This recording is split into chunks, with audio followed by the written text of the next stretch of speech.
ও শেফকু, আমার কি অবস্থা হয়েছে তুমি দেখেছো? আরে আমি হচ্ছি স্বনামধন্য মুকাদ্দেস শেখের জিজাদে, যে কিনা 15 রুমের একটা প্রাসাদে থাকতো, নামি দামি খাবার খেত। আর আমি এখন কোথায় আছি দেখো, কি খাচ্ছি দেখো, আমি একটা একটা শুকনো সিমিত খাচ্ছি বসে বসে। এটাই যে পেয়েছো, আল্লাহর কাছে শুকরিয়া করো, বুঝলে? না না, এভাবে থাকা সম্ভব না শেফকু। শোনো, আমি বলছি কি, চলো বিদেশে চলে যাই। না, আমি এখান থেকে আর কোথাও যাব না, আমার এখানে অনেক কাজ আছে। আরে তোমার আবার কি কাজ? তুমি তো সারাদিন ওই ওয়ার্কশপে মাতালের মতো পড়ে পড়ে ঘুমো। আর তুমি কি করো? তুমি তো সকাল থেকে রাত পর্যন্ত সারাদিন ভোগ ভোগ করে আমার মাথা নষ্ট করো, তাতে তো কিছু হয় না। আমি এখানে ওই এরতানকে খুঁজবো। কি কাকতালীয় ব্যাপার, আমিও তো ওই এরতানকেই খুঁজছি। তুমি আবার এরতানকে কেন খুঁজছো? ওই এরতানকে আমি এই কারণে খুঁজে বের করতে চাইছি যে ওকে পেলে জিজ্ঞেস করতাম যে বোকা মুকাদ্দেস, তুমি এটা কি করছো? তুমি যে জেনেপের কাছ থেকে মুক্তি পাওয়ার পরিকল্পনা করছো, তা আবার ওর বাবাকেই বলতে যাচ্ছ?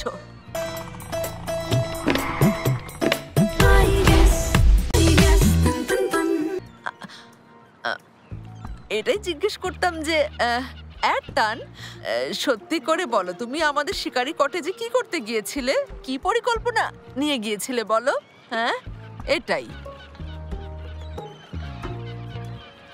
তুমি কি করবে এরতানকে? খুন করব। গভীরে, অনেক গভীরে।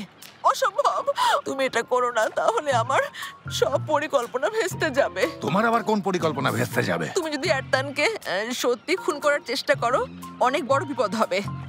তাছাড়া তুমি আর আমি এখন পার্টনার, আমরা একসাথে পালিয়ে বেড়াচ্ছি।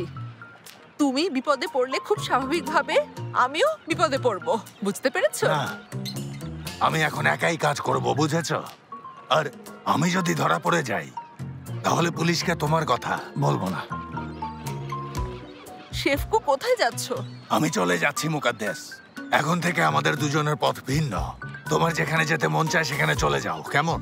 মানছি আমি তোমাকে পছন্দ করি না, কিন্তু আমরা এতদিন একসঙ্গে ছিলাম, আমরা তো এখন দুজন পার্টনার। চলে যাচ্ছ কেন? না, আমরা কোনো পার্টনার টার্টনার না মুকাদ্দেস। আমাদের দুজনের রাস্তা একদমই ভিন্ন, বুঝেছো? আচ্ছা, বাই বাই, বাই বাই। আরে যাও যাও, তোমাকেও আমার কোনো প্রয়োজন নেই। বাই বাই, বিদায় হও, বিদায় হও। ভেবেছি ওকে ছাড়া আমি চলতে পারবো না। অসভ্য একটা বদমাশ কোথাকার।